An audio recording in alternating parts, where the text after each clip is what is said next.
মানুষকে জিম্মি করে সংস্কার কাজ দীর্ঘায়িত করার চেষ্টা না মানার হুঁশিয়ারি বিএনপি নেতাদের। করিডোর নিয়ে সবাইকে অন্ধকারে রাখার অভিযোগ। দেশের মানুষকে জিম্মি করে একটা গোষ্ঠীর স্বার্থ সংরক্ষণের জন্য আপনি সংস্কারের কথা বলবেন, আপনি জোর করে চাপিয়ে দেওয়ার চেষ্টা করবেন জনগণকে বাইরে রেখে, সেটা তো বাংলাদেশে আর হবে না। মিয়ানমারের অনেক প্রাকৃতিক সম্পদ আছে, এটির প্রতি বহিঃশক্তি এবং সুপার পাওয়ারদের নজর পড়েছে। এর জন্য হয়তো আনউইলিং ভিকটিম বাংলাদেশকে হতে যেতে পারে।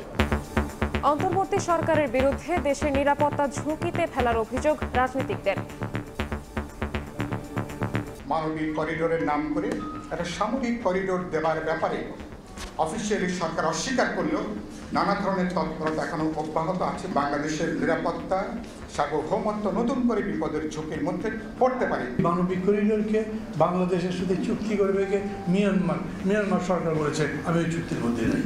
আরাকান আর্মি তারা বলেছে আমরা এটা সমর্থন করি না। তাহলে কার সাথে করছে, কার জন্য করছে?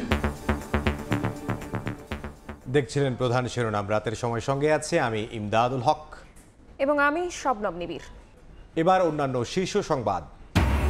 ৭১কে অস্বীকার করে বাংলাদেশের রাজনীতি করার সুযোগ নেই বললেন এনসিপি নেতা নাসির উদ্দিন। আওয়ামী লীগকে স্থায়ীভাবে নিষিদ্ধের দাবি জুলাই ঐক্যের। মিরপুরে হত্যা মামলায় সাবেক সংসদ সদস্য কণ্ঠশিল্পী মমতাজ ৪ দিনের রিমান্ডে। সংরক্ষিত নারী আসনে সাবেক এমপি রুবিনার বিরুদ্ধে দুদকের মামলা। ভারতে আটকের পর থানায় নিয়ে নির্যাতন, জাহাজে তুলেও মারধর, নৌপথে সুন্দরবনে পুশিন করা ৭৫ বাংলাদেশির শরীরে ক্ষত, পরিবারের কাছে হস্তান্তর করল কোস্টগার্ড। এবং এনবিআর বিলুপ্ত হলেও প্রভাব পড়বে না রাজস্ব আদায়ে বললেন অর্থ উপদেষ্টা। অধ্যাদেশ বাতিলের দাবিতে ৩ দিন কলম বিরতির ঘোষণা কর্মকর্তাদের।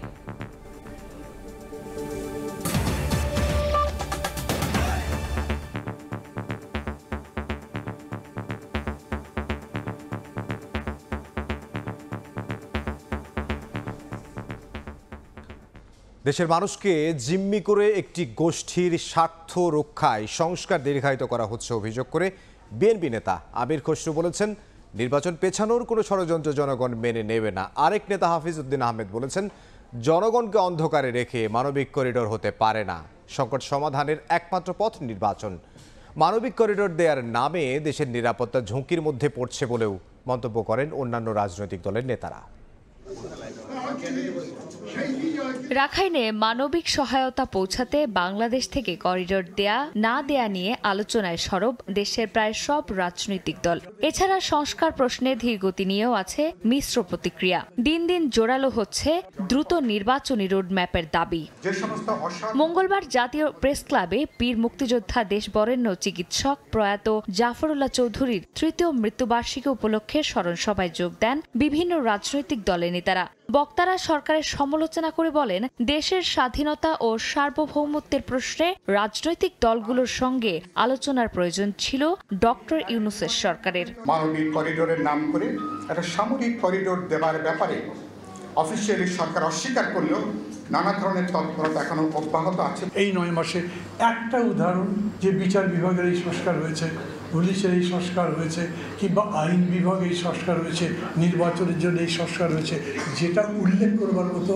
একই অনুষ্ঠানে বিএনপির স্থায়ী কমিটির সদস্য আমির খসরু মাহমুদ চৌধুরী বলেন, কারো স্বার্থ রক্ষায় সরকারের নামে নির্বাচন পেছানো হলে জনগণ তার জবাব দেবে।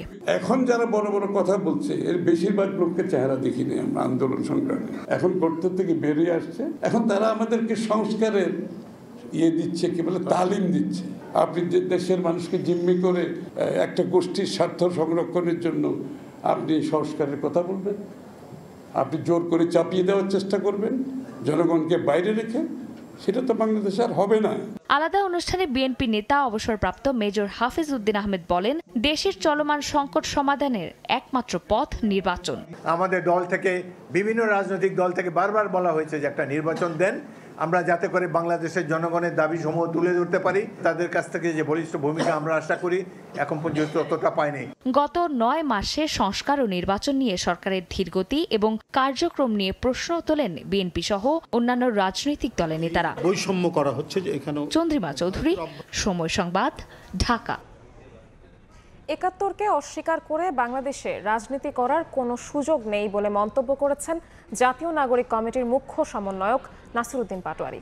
দুপুরে সংগঠনটির যুব শাখার আত্মপ্রকাশ উপলক্ষে সংবাদ সম্মেলনে কথা বলেন তিনি। এদিকে আওয়ামী লীগকে স্থায়ীভাবে নিষিদ্ধ করার দাবি জানিয়েছে জুলাই ঐক্য।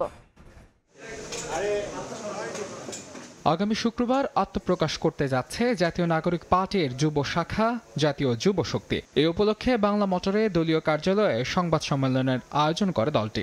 জাতীয় যুব শক্তি আত্মপ্রকাশ করতে যাচ্ছে। এ সময় এনসিপির মুখ্য সমন্বয়ক নাসিরউদ্দিন পাটোয়ারী বলেন, একাত্তরকে অস্বীকার করে দেশে রাজনীতির কোনো সুযোগ নেই। জাতীয় নাগরিক পার্টি জাতীয় সংঘ নিয়ে যদি কেউ কম্প্রোমাইজ করতে চায় অথবা অবমাননা করে সে বিষয়ে ধিক্কার জানাচ্ছে। একাত্তরকে আসলে অস্বীকার করে বাংলাদেশে রাজনীতি করার সুযোগ নাই। একাত্তর আমাদের ভিত্তিমূল, আমরা 24-এ সেটা রিক্লেইম করেছি এবং এই ভিত্তিমূল আমাদের থাকতে হবে। যদি কোনো গোষ্ঠী, কোনো পক্ষ একাত্তরকে বাইপাস করে রাজনীতি করতে চায়, এটা তাদের রাজনীতিটা বুমেরাং হবে। 1 নাম্বার। একই সময় ঢাকা বিশ্ববিদ্যালয়ের মধুর ক্যান্টিনে এক সংবাদ সম্মেলনে দ্রুততম সময়ের মধ্যে বিচার সম্পন্ন করে আওয়ামী লীগকে রাজনৈতিক দল হিসেবে স্থায়ীভাবে নিষিদ্ধের দাবি জানায় জুলাই ঐক্য। দ্রুততম সময়ের মধ্যে বিচার কার্যক্রম সম্পন্ন করে আওয়ামী লীগকে একটি রাজনৈতিক দল হিসেবে স্থায়ীভাবে নিষিদ্ধ করতে হবে। বিগত 15.5 বছরের দুঃশাসনের মূল সহযাত্রী হিসেবে কাজ করেছে 14 দল এবং জাতীয় পার্টি। এই রাজনৈতিক শক্তিগুলোর দায় মুক্তি কোনোভাবেই পেতে পারে না। এদিন জুলাইয়ে আহত ও শহীদ পরিবারের পূর্ণাঙ্গ পুনর্বাসনের রোড ম্যাপ প্রকাশের দাবি জানিয়েছে ওয়ারিয়ার্স অব জুলাই সংগঠন। শাহবাগে জুলাই শহীদ স্মৃতি ফাউন্ডেশনের সামনে সংবাদ সম্মেলনে বিভিন্ন দাবি তুলে ধরে সংগঠনটি। মাহাদ ইসলাম ধ্রুব, সময় সংবাদ, ঢাকা। বড় সংস্কারে হাত দিলে বিলম্বিত হবে আগামী জাতীয় নির্বাচন, তাই প্রয়োজনীয় সংস্কারে জোর দিয়েছে সিপিবি। আর জাতীয় ঐকমত্য কমিশনের সহসভাপতি আলী রিয়াজ বলেন, ভবিষ্যৎ বাংলাদেশের পথরেখা নির্ধারণ এবং গণ অভ্যুত্থানের পর রাষ্ট্রের কাঠামোগত পরিবর্তন করাই তাদের লক্ষ্য।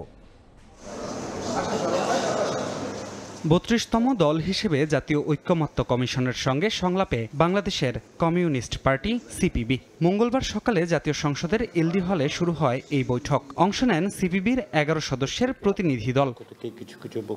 শুরুতেই কমিশনের সহ সভাপতি অধ্যাপক আলী রিয়াজ বলেন, ভবিষ্যৎ বাংলাদেশের পথরেখা নির্ধারণ এবং গণ অভ্যুত্থানের পর কাঠামোগত পরিবর্তন করাই ঐকমত্য কমিশনের লক্ষ্য। আমাদের লক্ষ্য হচ্ছে একটি জাতীয় সনদ, ভবিষ্যতের বাংলাদেশের পথরেখা কিরকম হবে তার একটা ধারণা পেতে পারি, তার একটা অগ্রযাত্রার পথ চিহ্নিত করতে পারি। এখন এই কাঠামোগত পরিবর্তনের জায়গাগুলোকে আরো সুনির্দিষ্ট করা এবং সেগুলি বাস্তবায়নের পথ খুঁজে বের করাটাই হচ্ছে আমাদের কাজ। 4 ঘণ্টা ব্যাপী বৈঠক শেষে সিপিবি নেতারা বলেন, সরকারকে এখন প্রয়োজনীয় সংস্কার করতে হবে। বড় ধরনের সংস্কারে হাত দিলে বিলম্বিত হবে আগামী জাতীয় নির্বাচন। পাশাপাশি সংবিধান পুনর্লিখন নয়, জাতীয়তাবাদ, সমাজতন্ত্র, গণতন্ত্র ও ধর্মনিরপেক্ষতা, এই 4 নীতি অক্ষুণ্ণ রেখে সংবিধান সংস্কারের দাবি দলটির। যে প্রস্তাবগুলো আমরা ঐক্যমত্য হব সেইটা যাতে নির্বাচিত সংসদ সেইটা সম্পন্ন করতে পারে, সেই কাজটা করতে হবে। এটা মনে রেখেই আমাদের আলোচনা করতে হবে। রাষ্ট্র ব্যবস্থা যেটা আছে লুটেরাদের রাষ্ট্র, সেই রাষ্ট্রটাকে ভেঙে আমরা ব্যবস্থার পরিবর্তন করতে চাই। সেজন্য আমরা মৌলিক সংস্কারের পক্ষে, রাষ্ট্রের স্ট্যাটাসকে মেনটেন করার জন্য, আবার এই রাষ্ট্রটাকে আবার 47-এ ফেরে নেওয়ার জন্য যে সংবিধানের সংস্কারের কথাগুলো আসতেছে, ওই জায়গায় সিপিবি আমরা এটার ঘোরতর বিরুদ্ধে। এখনই গণপরিষদ নির্বাচনের প্রয়োজন নেই বলেও মনে করেন সিপিবি নেতারা। ধ্রুব ব্যানার্জি, সময় সংবাদ, ঢাকা। জামায়াতের নিবন্ধন মামলার শুনানিতে দাঁড়িপাল্লা প্রতীক নিয়ে আলোচনা। এটি কোনো দল প্রতীক হিসেবে ব্যবহার করতে পারবে কিনা, সুপ্রিম কোর্টের ফুল কোর্টের এমন সিদ্ধান্ত থাকায় জামায়াত তা ফিরে পেতে পারে কিনা এ নিয়ে প্রশ্ন উঠেছে। ইসির আইনজীবী বলছেন, তাদের তালিকায় এখন দাঁড়িপাল্লা প্রতীক নেই। আর জামায়াতের আইনজীবীর দাবি, সুপ্রিম কোর্টের প্রশাসনিক সিদ্ধান্ত থাকলেও এ প্রতীক পেতে কোনো বাধা নেই। দলটির নিবন্ধন ও প্রতীক নিয়ে ফের শুনানি হবে বুধবার। দল হিসেবে নিবন্ধন ফিরে পেতে সর্বোচ্চ আদালতে আইনি লড়াই চালিয়ে যাচ্ছে বাংলাদেশ জামায়াত ইসলামী। নিবন্ধন ফিরে পাওয়ার বিষয়ে আইনি যুক্তিতে এগিয়ে থাকলেও দাঁড়িপাল্লা প্রতীক পাওয়া নিয়ে দেখা দিয়েছে আইনি জটিলতা। দাড়িপাল্লা প্রতীক নিয়ে টানাপোড়েনের শুরুটা হয় 2016 সালে। নিজস্ব প্রতীক হওয়ায় দাড়িপাল্লাকে কোনো রাজনৈতিক দল বা সংগঠন প্রতীক হিসেবে ব্যবহার করতে পারবে না বলে সিদ্ধান্ত নেয় সুপ্রিম কোর্ট প্রশাসন। সে সময় ফুল কোর্টের এই সিদ্ধান্ত পাঠানো হয় ইসিতে। এরপর প্রতীকের তালিকা থেকে দাড়িপাল্লা বাদ দেয় ইসি। ইসির আইনজীবী আদালতকে জানিয়েছেন নিবন্ধন বিষয়ে রায়ের অপেক্ষায় তারা। তবে দাড়িপাল্লা প্রতীক এখন আর ইসির তালিকায় নেই। আমাদের পজিশন সেম, যে আমরা স্ক্রুটিনি করছিলাম জামাত ইসলামের কনস্টিটিউশন, সেই অবস্থায় হাইকোর্ট ইন্টারফেয়ার করাকে আমরা ফার্দার প্রসিড করতে পারিনি। এখন আমরা অ্যাপিল ডিভিশনের জাজমেন্ট অপেক্ষা করছি। অ্যাপিল ডিভিশন থেকে জাজমেন্ট হবে, আমরা সেটাই কমপ্লাই করব। দীর্ঘদিনের প্রতীক দাড়িপাল্লা ছাড় দিতে নারাজ জামায়াত। দলটির আইনজীবী বলছেন, যেহেতু দাড়িপাল্লা নিয়ে সুপ্রিম কোর্টের সিদ্ধান্ত প্রশাসনিক, এটি কোনো রায় নয়, সেহেতু এ প্রতীক ব্যবহার করতে কোনো বাধা নেই। ইলেকশন কমিশনের সামনে বিবেচনাধীন কোনো বিষয় আদালত এইভাবে ক্যান্সেল করতে পারে না। এটিকে ইংরেজিতে বলে প্রিম্যাচিওর। আর সেকেন্ড কথা হলো, যারা এই রিট পিটিশন দায়ের করেছিলেন তাদের কোনো লোকাল স্ট্যান্ডাই নাই। তারা নিজেরাই পক্ষ দোষে দুষ্ট, তারা নিজেরাই ইল মোটিভ নিয়ে রাজনৈতিকভাবে হেয় প্রতিপন্ন করার জন্যই এই মামলা দায়ের করেছিলেন। বাংলাদেশের সকল সংসদীয় নির্বাচনে জামায়াতে ইসলামী দাড়িপাল্লা প্রতীক নিয়েই অংশগ্রহণ করেছে। এই প্রতীক সংক্রান্ত বিষয়ে আগামীকালকে সকাল 9টায় 1 নম্বর আইটেম হিসেবে শুনানি হবে। বুধবার নিবন্ধন ও প্রতীক নিয়ে ফের শুনানি হবে সর্বোচ্চ আদালতে। দুটিই ফিরে পাওয়ার বিষয়ে আশাবাদী জামায়াতের আইনজীবী। আফজাল হোসেন, সময় সংবাদ, ঢাকা। জুলাই আন্দোলনে মিরপুরের সাগর হত্যা মামলায় সাবেক এমপি মমতাজ বেগমের 4 দিনের রিমান্ড দিয়েছেন আদালত। দুপুরে ঢাকার মহানগর হাকিম জুয়েল রানা এ আদেশ দেন। তার বিরুদ্ধে গুম খুন সহ একাধিক মামলা রয়েছে। দেশ বিদেশে ঘুরে ঘুরে জয় বাংলার গান গাই, আমার নেত্রী শেখ হাসিনা তুলনা যার না। গানের সুরে মাতিয়ে রাখতেন 10ম ও একাদশ সংসদ অধিবেশন। ভারতের তামিলনাড়ু থেকে ভুয়া ডক্টরেট ডিগ্রি নিয়েও এসেছেন আলোচনায়। মঙ্গলবার দুপুরে ঢাকার সিএমএম আদালতে হাজির করা হয় সাবেক এমপি মমতাজ বেগমকে। জুলাই আগস্ট আন্দোলনে সাগর হত্যা মামলায় তাকে 7 দিনের রিমান্ডে নেয়ার আবেদন করেন তদন্ত কর্মকর্তা। শুনানিতে রাষ্ট্রপক্ষের আইনজীবী বলেন, সঙ্গীতশিল্পী হিসেবে জনপ্রিয়তাকে ব্যবহার করে অবৈধভাবে মানিকগঞ্জ 2 আসনের এমপি হন মমতাজ। ক্ষমতা ধরে রাখতে সম্পৃক্ত ছিলেন শেখ হাসিনার সব ষড়যন্ত্রে। নিজ আসনে ভিপি বাহিনী গঠন করে ত্রাস সৃষ্টি করেছিলেন বলেও অভিযোগ ওঠে শুনানিতে। পার্লামেন্টে সে গান গেয়ে পার্লামেন্টকে একটি হাস্যকর স্থানে সে পরিণত করতে চেয়েছিল। 15টি বছর ফ্যাসিস্ট হাসিনাকে তার ফ্যাসিজম রক্ষা করার জন্য নির্লজ্জভাবে তাকে সহায়তা করেছে। এজলাসে মমতাজের পক্ষে আইনজীবী উপস্থিত থাকলেও শুনানি করতে রাজি হননি তারা। পরে ওকালতনামা ছাড়াই সংক্ষিপ্ত শুনানি করেন এক আইনজীবী। শুনানি শেষে 4 দিনের রিমান্ড মঞ্জুর করেন বিচারক। যখন ঘটনাটা ঘটেছে তখন শিল্পী মমতাজ ঢাকাতেই ছিলেন না। উনি তো ওনার নির্বাচনের এলাকা মানিকগঞ্জে অবস্থান করেছিলেন। যে আসামি মানিকগঞ্জে অবস্থান করে আর মামলা হয় ঢাকার মিরপুরে, যেটা আইনের শাসনের পরিপন্থী। সোমবার রাতে রাজধানীর ধানমন্ডি থেকে মমতাজ বেগমকে গ্রেফতার করে ডিবি। রাজধানী ও মানিকগঞ্জের একাধিক মামলা রয়েছে তার বিরুদ্ধে। আসিফ মোহাম্মদ সিয়াম, সময় সংবাদ, ঢাকা। দুর্নীতি মামলায় 3 বছরের কারাদণ্ডের রায়ের বিরুদ্ধে আপিলের জন্য ডক্টর জুবাইদা রহমানের 587 দিনের বিলম্ব মার্জনা করেছেন হাইকোর্ট। জুবাইদা রহমানের আবেদনের শুনানি শেষে বিচারপতি খসরুজ্জামানের একক বেঞ্চ এ আদেশ দেন। জুবাইদা রহমানের আইনজীবী ব্যারিস্টার কায়সার কামাল জানিয়েছেন, এখন দণ্ডের রায়ের বিরুদ্ধে আপিল করবেন তারা। এর আগে 2023 সালের অগাস্টে জ্ঞাত আয় বহির্ভূত সম্পদ অর্জনের মামলায় বিএনপির ভারপ্রাপ্ত চেয়ারম্যান তারেক রহমানকে 9 বছর ও তার স্ত্রী ডক্টর জুবাইদা রহমানকে 3 বছরের কারাদণ্ড দিয়েছিলেন আদালত। 5 অগাস্টের পর আপিলের শর্তে জুবাইদা রহমানের সাজা স্থগিত করে সরকার। 17 বছর পর 6 মে বেগম জিয়ার সঙ্গে দেশে ফেরেন ডক্টর জুবাইদা রহমান। বেসরকারি শান্ত মারিয়াম এবং নর্দার্ন ইউনিভার্সিটির বিরুদ্ধে মানি লন্ডারিং ও কর ফাঁকির অভিযোগে অনুসন্ধানে নেমেছে দুদক। একই সঙ্গে একাধিক বিশ্ববিদ্যালয়ের সাবেক ভিসির বিরুদ্ধেও চলছে দুর্নীতির তদন্ত। এদিকে সাবেক এমপি সৈয়দা রুবিনা আক্তারের বিরুদ্ধে প্রায় 300 কোটি টাকার সন্দেহজনক লেনদেনের অভিযোগে মামলা করেছে দুদক। শিক্ষা খাতেও দুর্নীতিতে পিছিয়ে ছিল না আওয়ামী লীগ সরকার। এসব দুর্নীতি খুঁজে বের করতে বেশ জোরে সোরে অনুসন্ধানে নেমেছে দুদক। অর্থ পাচারের অভিযোগে নর্দার্ন ইউনিভার্সিটির বোর্ড অব ট্রাস্টির চেয়ারম্যান আবু ইউসুফ মোহাম্মদ আবদুল্লাহ ও তার পরিবারের বিরুদ্ধে অনুসন্ধান করছে সংস্থাটি। একইভাবে শান্তমারিয়াম ইউনিভার্সিটি কর্তৃপক্ষের বিরুদ্ধে বিধিমালা লঙ্ঘন করে নিজস্ব আয়ের প্রায় 350 কোটি টাকা শান্তমারিয়াম ফাউন্ডেশনে হস্তান্তর ও প্রায় 102 কোটি টাকার রাজস্ব ফাঁকির অভিযোগ খতিয়ে দেখছে তারা। ইতোমধ্যে নথিপত্র তলব করে পাঠানো হয়েছে চিঠি। বিধিবিধান লঙ্ঘন পূর্বক নিজস্ব আয়ের 343 কোটি 60 লক্ষ টাকারও বেশি শান্তমারিয়াম ফাউন্ডেশনের হস্তান্তর এবং প্রতিষ্ঠা লগ্ন থেকে প্রায় 102 কোটি টাকা সরকারি রাজস্ব ফাঁকির অভিযোগের বিষয়েও অনুসন্ধানের সিদ্ধান্ত গৃহীত হয়েছে। বিগত সরকারের আমলে বিভিন্ন বিশ্ববিদ্যালয়ের অন্তত ডজনখানিক সাবেক ভিসির বিরুদ্ধে নিয়োগে জালিয়াতি সহ নানা অভিযোগে অনুসন্ধান করছে দুদক। মহাপরিচালক জানালেন, তদন্ত শেষে প্রয়োজনীয় ব্যবস্থা গ্রহণ করবে তারা। বিভিন্ন বিশ্ববিদ্যালয় এবং শিক্ষা প্রতিষ্ঠানে যে অভিযোগগুলো আমাদের এখানে অনুসন্ধানাধীন রয়েছে, সেই অনুসন্ধানগুলো শেষ হলে নিশ্চয়ই আমাদের অনুসন্ধানকারী দল এ বিষয়ে সুস্পষ্টভাবে তাদের প্রতিবেদনে তাদের সুপারিশগুলো তুলে ধরবেন।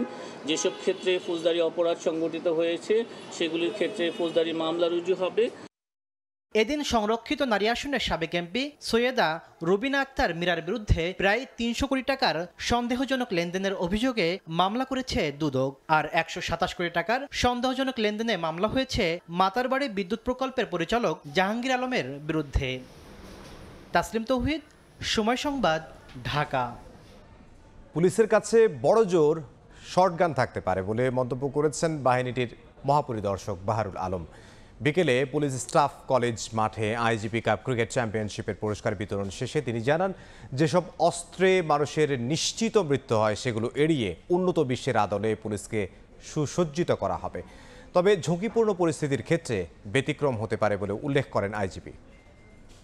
যেসব জায়গায় বিশেষ জায়গাগুলোতে যেখানে আপনার ইনসার্জেন্সি থাকে, আপনার রিভল্ট হওয়ার সম্ভাবনা থাকে, আপনার ওইসব বিদ্রোহী থাকে, যেখানে সেসব জায়গায় অবশ্য আর্মামেন্টারিয়ামটা ডিফারেন্ট হয়। কিন্তু নর্মালি আমাদের ল অ্যান্ড অর্ডার করতে গিয়ে আমরা উই উইল ট্রাই যে আমাদের যেন এরকম কোনো লিথাল উইপন না থাকে, non lethal weapon that is actually accepted all over the world. আগামীকাল চট্টগ্রাম সফরে যাচ্ছেন প্রধান উপদেষ্টা ডক্টর মোহাম্মদ ইউনূস। পরিদর্শন করবেন বন্দর ও ভিত্তিপ্রস্তর স্থাপন করবেন কালুরঘাট সেতুর। এছাড়া যোগ দেবেন চট্টগ্রাম বিশ্ববিদ্যালয়ের সমাবর্তনে। 1888 সালে ব্রিটিশদের চিটাগাং পোর্ট কমিশনার্স অ্যাক্ট গঠনের মধ্য দিয়ে আনুষ্ঠানিকভাবে যাত্রা শুরু হয় দেশের প্রধান সমুদ্র বন্দর চট্টগ্রাম বন্দরের। দেশের অর্থনীতির স্বর্ণদ্বার খ্যাত এই বন্দরে সব খাতের প্রবৃদ্ধি ধরে রাখতে অগ্রাধিকার ভিত্তিতে বে টার্মিনাল নির্মাণ কাজ শেষ করা ও বন্দরের আধুনিকায়নের সংকট কাটিয়ে ওঠার তাগিদ বন্দর ব্যবহারকারীদের। যেভাবে বন্দরকে আধুনিকায়ন করার কথা এখনো পর্যন্ত কিন্তু ওইরকম হয় নাই। মানদাদা আমলের মতো আপনি দেখবেন ঠেলাগাড়ি করে কিন্তু কন্টেনার থেকে গুডসগুলো আপনার কন্টেনারের আপনার শেডের মধ্যে ঢুকাচ্ছে, আবার শেড থেকে কিন্তু গাড়িতে লোড দিচ্ছে। বন্দরকে গতিশীল করার জন্য আধুনিক যন্ত্রপাতি, অত্যাধুনিক যেগুলি কম্পিউটার যন্ত্রপাতি সেগুলি যদি স্থাপন করা যায়, বন্দরের অ্যাক্টিভিটি অথবা এফিসিয়েন্সি আরও বাড়বে। দেশের নীতি নির্ধারণী সর্বোচ্চ পর্যায় থেকে বন্দরের সক্ষমতা বৃদ্ধি ও বিশ্বমানের সেবা নিশ্চিতে প্রতিনিয়ত তদারকি করা হচ্ছে।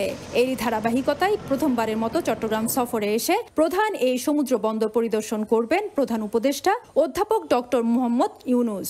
উনি একমাত্র ব্যক্তি, উনি ইচ্ছা করলে বিদেশ থেকে বিনিয়োগকারীরা আসবে এবং এইখানে এই বিনিয়োগগুলো হলে আমাদের দেশের কম্পিটিটিভ প্রাইস পাবে ব্যবসায়ীরা। সফরে চট্টগ্রাম সার্কিট হাউস থেকে 11,000 কোটি টাকা ব্যয়ের কর্ণফুলী নদীর উপর কালুরঘাট সেতুর ভিত্তিপ্রস্তর উন্মোচন করবেন প্রধান উপদেষ্টা।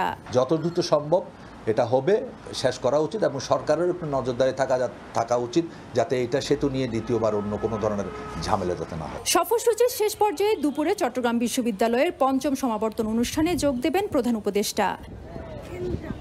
ফেদুস লিপি, সময় সংবাদ, চট্টগ্রাম। ভেঙে দেয়া হলো প্রধান সড়কে চলাচল করা ব্যাটারি চালিত রিক্সা। সড়কে অটোরিকশার অবাধ চলাচল বন্ধে ধানমন্ডিতে অভিযান চালায় সিটি কর্পোরেশন ও ডিএমপি। ডিএনসিসি প্রশাসক বলেন, লাইসেন্সবিহীন অটোরিকশা চলাচল ঠেকাতে কঠোর ব্যবস্থা নেওয়া হবে। প্রধান সড়কে অবাধে চলছে অটোরিকশা, এতে যাত্রীবাহী গাড়ির মোড় ঘোরাতে হলো অন্যদিকে। এমনকি প্রায়ই ঘটে দুর্ঘটনা। কখনো ঠিক সময় ব্রেক করতে না পেরে, আবার কখনো সড়কের লেনের নিয়মনীতি না মেনেই চলাচল করে এসব ব্যাটারি চালিত অটোরিকশা। অনাকাঙ্ক্ষিত দুর্ঘটনায় ঝরে প্রাণ। দুর্ঘটনা রোধে সড়ক মহাসড়কে ব্যাটারি চালিত অটোরিকশার অবাধ চলাচল বন্ধে মাঠে নেমেছে ঢাকা উত্তর সিটি কর্পোরেশন ও ডিএমপি। মঙ্গলবার ধানমন্ডিতে যৌথ অভিযান চালায় তারা।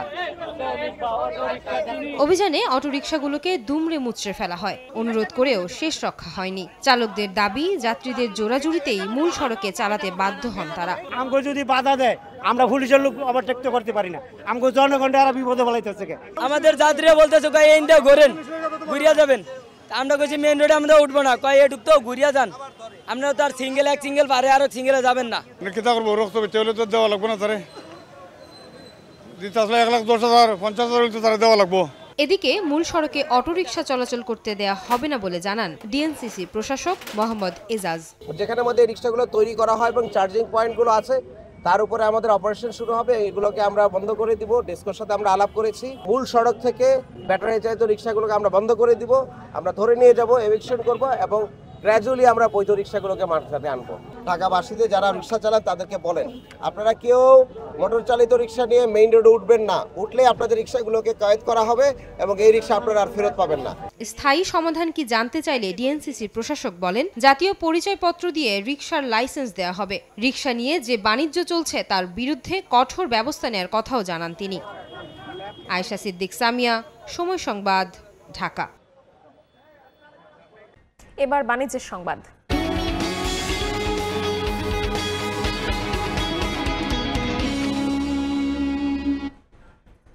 আসছে অর্থ বছরের বাজেটে ক্ষুদ্র ও মাঝারি খাতকে সরকারের অগ্রাধিকারের তালিকায় অন্তর্ভুক্ত করার দাবি এসএমই ফাউন্ডেশনের। সংস্থাটির চেয়ারপারসন জানান, ক্ষুদ্র উদ্যোক্তাদের সুবিধার্থে রাজস্ব বোর্ডের কাছে 140টি প্রস্তাবনা দেওয়া হয়েছে। ইকোনমিক রিপোর্টার্স ফোরাম ইআরএফ এর সঙ্গে যৌথভাবে আয়োজিত মতবিনিময় সভায় তিনি একথা বলেন। ক্ষুদ্র ও মাঝারি উদ্যোক্তাদের উন্নয়নে 2007 সালে এসএমই ফাউন্ডেশন গঠিত হলেও এখন পর্যন্ত সরকারের কাছ থেকে ঋণ পেয়েছে মাত্র 700 কোটি টাকা। ক্ষুদ্র ও মাঝারি খাতের উন্নয়নে যা চাহিদার তুলনায় অপ্রতুল। মঙ্গলবার সকালে রাজধানীর পল্টনে ইআরএফ মিলনায়তনে আয়োজিত মত বিনিময় সভায় সরকারের অগ্রাধিকারের তালিকায় এসএমইকে অন্তর্ভুক্ত করার দাবি উঠে আসে। সরকারের যে জাতীয় যে বাজেট, এই বাজেটের জন্য এসএমই ফাউন্ডেশনকে অন্তর্ভুক্ত করা হবে। আমাদেরকে 20 কোটি টাকাই দিক কিংবা 10 কোটি টাকাই দেব, কিন্তু আমি জানবো যে এই 25-26 অর্থবর্ষের যে বাজেট জাতীয় সংসদে পাস হবে সেখানে আমার 20 কোটি টাকা আছে। আসছে বাজেটকে সামনে রেখে বিশেষ কর সুবিধা চাওয়ার পাশাপাশি রাজস্ব বোর্ডের কাছে 140টি প্রস্তাবনা দিয়েছে এসএমই ফাউন্ডেশন। এগুলো বাস্তবায়ন চায় সংস্থাটি। এনবিআর বা অন্যান্য গভর্নমেন্ট অর্গানাইজেশনগুলিও যাতে একই ডেফিনেশন ফলো করি আমরা, এবং এসএমইদেরকে আমরা একটু ডিফারেন্টলি ট্রিট করি। স্বার্থ রক্ষা হলে আমাদের কি কি সুবিধা হবে? এক হচ্ছে আমাদের এই দেশীয় শিল্পের বিকাশ হবে, এবং দেশীয় শিল্পের বিকাশ হলে এখানে অনেক বেশি কর্মসংস্থান হবে আমাদের দেশের লোকদের জন্য। নতুন বাজেটে 500 কোটি টাকা বরাদ্দের দাবি জানিয়েছে এসএমই ফাউন্ডেশন। সাইফুল ইসলাম, সময় সংবাদ, ঢাকা। এনবিআর ভেঙে নীতি ও ব্যবস্থাপনা আলাদা করলেও সংস্থাটির কর্মকর্তাদের স্বার্থ বহাল আছে বলে মনে করেন অর্থ উপদেষ্টা সালেহ উদ্দিন আহমেদ। তিনি বলেন, এতে রাজস্ব আদায়ে কোনো প্রভাব পড়বে না। বিশেষজ্ঞ ও ব্যবসায়ীরা বলছেন, নতুন সিদ্ধান্তের কারণে স্বার্থের দ্বন্দ্ব কমে রাজস্ব আয় বাড়বে, পাশাপাশি গতি আসবে আমদানি রফতানি বাণিজ্যে। এদিকে অধ্যাদেশ বাতিলের দাবিতে 3 দিন কলম বিরতির ঘোষণা দিয়েছেন কর্মকর্তারা। বিসিএস আয়কর ও কাস্টমস ক্যাডার কর্মকর্তাদের মতামত উপেক্ষা করেই সোমবার রাতে রাজস্ব নীতি ও রাজস্ব ব্যবস্থাপনা আলাদা করে অধ্যাদেশ জারি করেছে সরকার। তাতে রাজস্ব নীতি বিভাগের কার্যপরিধিতে সামান্য পরিবর্তন এসেছে, আর ব্যবস্থাপনা বিভাগের প্রশাসনিক পদগুলোতে প্রশাসন ক্যাডারের পাশাপাশি আয়কর ও কাস্টমস ক্যাডারের কর্মকর্তাদের রাখা হয়েছে। এমন পরিস্থিতিতে রাজস্ব কর্মকর্তাদের স্বার্থ বহাল আছে মন্তব্য করে অর্থ উপদেষ্টা বলেন, অধ্যাদেশ নিয়ে শঙ্কার কিছু নেই। মঙ্গলবার সচিবালয়ে সরকারি ক্রয় সংক্রান্ত উপদেষ্টা কমিটির সভা শেষে কথা জানান তিনি। তাদের স্বার্থ সম্পূর্ণভাবে সংরক্ষিত আছে পলিসি একটা ডিভিশন হবে, এটা অত্যন্ত ছোট একটা ডিভিশন, অতএব এনবিআর এর দুশ্চিন্তা করার কোনো কারণ নেই। কিন্তু রাজস্ব আদায় গতবারের তুলনায় 2% কিন্তু বেশি হয়েছে, অ্যাটলিস্ট গতবারের চেয়ে কম তো হবে না। সাবেক এনবিআর চেয়ারম্যান বলছেন, রাজস্ব বোর্ডের হাতে নীতি ও ব্যবস্থাপনা নিয়ন্ত্রণ থাকায় স্বার্থের দ্বন্দ্ব তৈরি হতো। এবার সেই পরিস্থিতি থাকবে না, বাড়বে রাজস্ব খাতের স্বচ্ছতা। দেশের রাজস্ব আহরণের ক্ষেত্রে কর ন্যায্যতা, করের দক্ষতা কিংবা জবাবদিহিতা, এইসব ব্যাপারগুলো চ্যালেঞ্জিং এর ভিতরে পড়ে যদি একই ব্যক্তি একই প্রতিষ্ঠান নীতিও প্রণয়ন করে আবার বাস্তবায়নও করে। এই জন্যই নীতি এবং বাস্তবায়নকে একটু আলাদা করা হয়েছে। রাজস্ব সংস্কারের এই উদ্যোগকে স্বাগত জানিয়ে আমদানি রফতানি বাণিজ্যে প্রতিনিয়ত যেসব জটিলতা হচ্ছে তা কমে আসবে বলে আশা ব্যবসায়ী নেতাদের। দীর্ঘদিনের যে দাবি সেটা একটা পূরণ হলো, আর দ্বিতীয়ত হলো যে আমদানি রপ্তানির ক্ষেত্রে নানা জটিলতাগুলির অবসান করার জন্য ওই কমিটি কাজ করবে। রাজস্ব নীতি বিভাগের কাজ হবে সার্বিক অর্থনৈতিক উন্নয়নকে প্রাধান্য দিয়ে রাজস্ব যোগানে সম্প্রসারণমূলক ও যৌক্তিক কর ভিত্তি তৈরি করা, আর সেটি প্রয়োগ করবে ব্যবস্থাপনা বিভাগ। ইয়ানুর শিফাত, সময় সংবাদ, ঢাকা। রাজস্ব নীতি ও রাজস্ব ব্যবস্থাপনা অধ্যাদেশ জারির প্রতিবাদে 3 দিনের কলম বিরতির ঘোষণা দিয়েছে এনবিআর সংস্কার ঐক্য পরিষদ। বিকেলে আগারগাঁওয়ে এনবিআর ভবনের সামনে মানববন্ধন করে এই কর্মসূচি ঘোষণা করা হয়। সংগঠনটি জানায়, বুধ, বৃহস্পতি এবং শনিবার এনবিআর এর আওতাধীন সব দফতরে এই কলম বিরতি পালন করা হবে। তবে আন্তর্জাতিক যাত্রী সেবা, বাজেট প্রণয়ন এবং রফতানি কার্যক্রম কলম বিরতির আওতামুক্ত থাকবে। তাদের দাবি মেনে অধ্যাদেশ বাতিল না করলে শনিবার পরবর্তী কর্মসূচি ঘোষণা করা হবে বলেও জানানো হয়। সকল দপ্তর আগামী 14ই মে বুধবার সকাল 10টা থেকে দুপুর 1টা পর্যন্ত, আগামী 15ই মে বৃহস্পতিবার সকাল 10টা থেকে দুপুর 3টা পর্যন্ত এবং আগামী 17ই মে শনিবার সকাল 10টা থেকে 3টা পর্যন্ত সকল স্তরের কর্মকর্তা কর্মচারী কলম বিরতি পালন করবে। বিভিন্ন স্টেক হোল্ডারদের মতামত নেওয়া হোক, আমাদের মতামত নেওয়া হোক এবং তার ভিত্তিতে যেটি দেশের জন্য ভালো হবে, রাজস্ব প্রশাসনের জন্য ভালো হবে, সেটাতে আমাদের কোনো। ভারতের গুজরাটে থানায় নিয়ে মারধর, পরে চোখ বেঁধে জাহাজে তুলে চলে অমানবিক নির্যাতন। কয়েকদিন পর গভীর রাতে সাতক্ষীরা সংলগ্ন সুন্দরবনের চরে 78 জনকে ফেলে যায় ভারতীয় কর্তৃপক্ষ। তাদের প্রত্যেকের শরীরে নির্যাতনের চিহ্ন রয়েছে।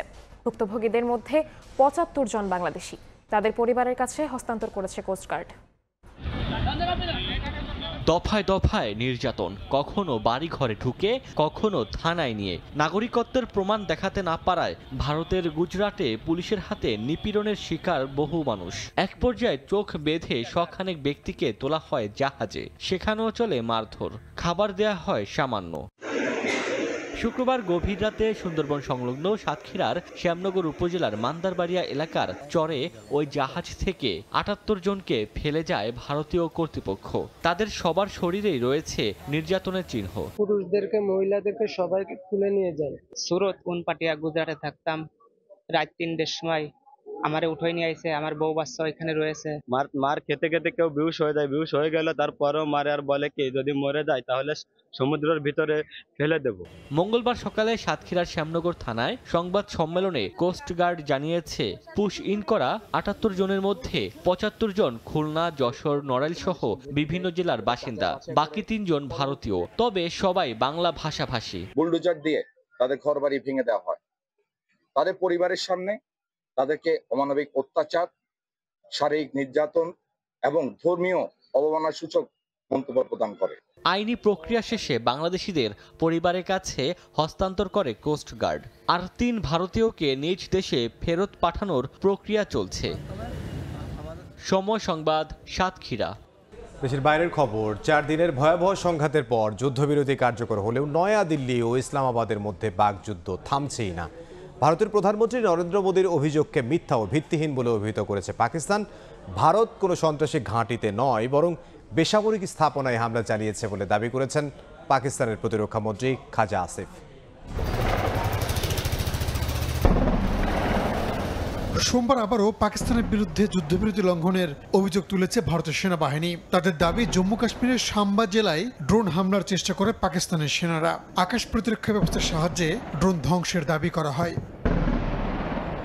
দুই দেশের মধ্যে সংঘাত বন্ধের পর প্রথমবার জাতির উদ্দেশ্যে ভাষণ দেন ভারতের প্রধানমন্ত্রী নরেন্দ্র মোদী। নতুন করে হামলা হলে পাকিস্তানের সীমানায় ফের আঘাত হানবে দিল্লি বলে হুঁশিয়ারি দেন তিনি। ইসলামাবাদের বিরুদ্ধে সন্ত্রাসবাদে মদদ দেওয়ার অভিযোগ আনেন ভারতের প্রধানমন্ত্রী। टेरर और टॉक एक साथ नहीं हो सकते। टेरर और ट्रेड एक साथ नहीं चल सकते और पानी और खून भी एक साथ नहीं बह सकता। নরেন্দ্র মোদীর বক্তব্যের তীব্র প্রতিবাদ জানিয়েছে পাকিস্তান। নয়াদিল্লির অভিযোগকে মিথ্যা ও ভিত্তিহীন হিসেবে অভিহিত করেছেন পাকিস্তানের প্রতিরক্ষা মন্ত্রী খাজা আসিফ। মোদী পরাজিত জুয়ারের মতো কথা বলছেন বলে মন্তব্য করেন তিনি। পাকিস্তানের বিরোধী রাজনীতিবিদরাও মোদীর সমালোচনা করেছেন। সাম্প্রতিক সহিংসতায় ভারতের হামলায় নিজ দেশ সেনা হতাহতের বিষয়টি নিশ্চিত করেছে পাকিস্তান আইএসপিআর। এর আগে মার্কিন প্রেসিডেন্ট ডোনাল্ড ট্রাম্প দাবি করেন যুক্তরাষ্ট্রের হস্তক্ষেপে ভারত পাকিস্তানের মধ্যে সম্ভাব্য একটি ভয়াবহ পারমাণবিক যুদ্ধ থামানো সম্ভব হয়েছে। ট্রাম্প আরও জানান সংঘাত থামাতে বাণিজ্য ছিল বড় হাতিয়ার। উভয় পক্ষকে বলা হয় যুদ্ধবিরতি ঘোষণা না হলে বাণিজ্য বন্ধ করা হবে। My administration helped broker a full and immediate ceasefire, I think a permanent one. এদিকে সংঘাত বন্ধ হয় শ্রীনগর বিমানবন্দরের কার্যক্রম পুনরায় শুরু হয়েছে। যদিও জম্মু কাশ্মীরের সোপিয়ানে সন্ত্রাসীদের সঙ্গে নিরাপত্তা বাহিনীর বন্দুকযুদ্ধের ঘটনা ঘটেছে। রাহানুল রানা, সময় সংবাদ। বাংলাদেশ পাকিস্তান 5 ম্যাচ টি20 সিরিজের পরিবর্তিত সূচি বিসিবিকে পাঠিয়েছে পাকিস্তান ক্রিকেট বোর্ড। নতুন সূচি অনুযায়ী 2 দিন পিছিয়ে 27 মে সিরিজ শুরুর প্রস্তাব দিয়েছে বিসিবি। সিরিজ শেষ হবে 5 জুন। খেলা হবে আগের 2 ভেন্যু ফয়সালাবাদ আর লাহোরে।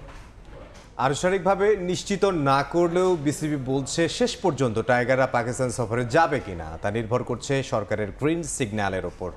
তবে বাংলাদেশকে আতিথ্য দিতে পুরোপুরি প্রস্তুত পাকিস্তান। এই একটা সিরিজ নিয়ে কতই না আলোচনা, কত শঙ্কা। পাকিস্তান ভারত যুদ্ধ থেমে গেছে, মাঠে ফিরছে আইপিএল আর পিএসএলও। তবে জটিলতা কাটেনি বাংলাদেশের পাকিস্তান সফর নিয়ে।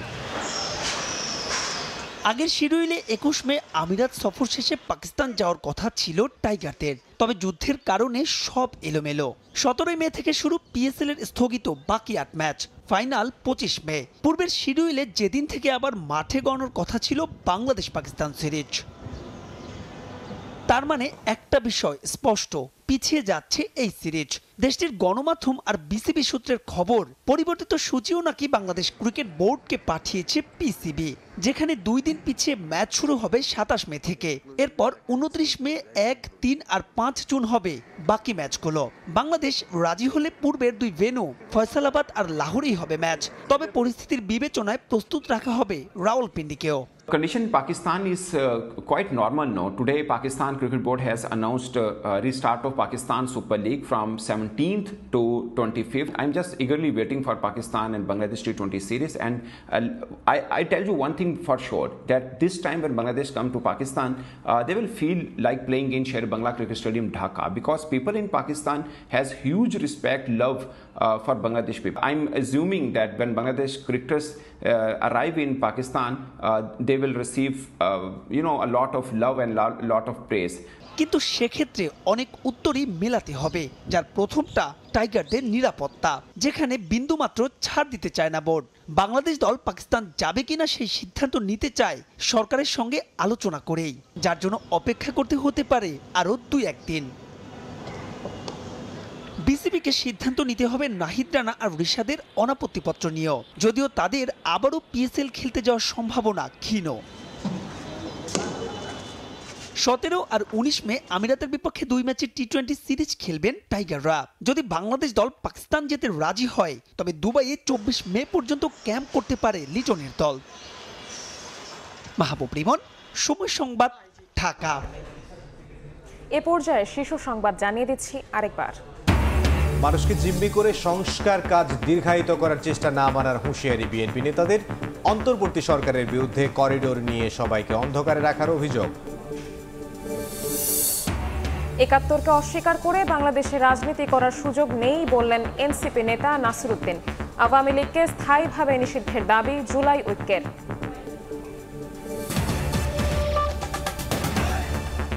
এই ছিল রাতের সময়। সঙ্গে থাকুন সময়।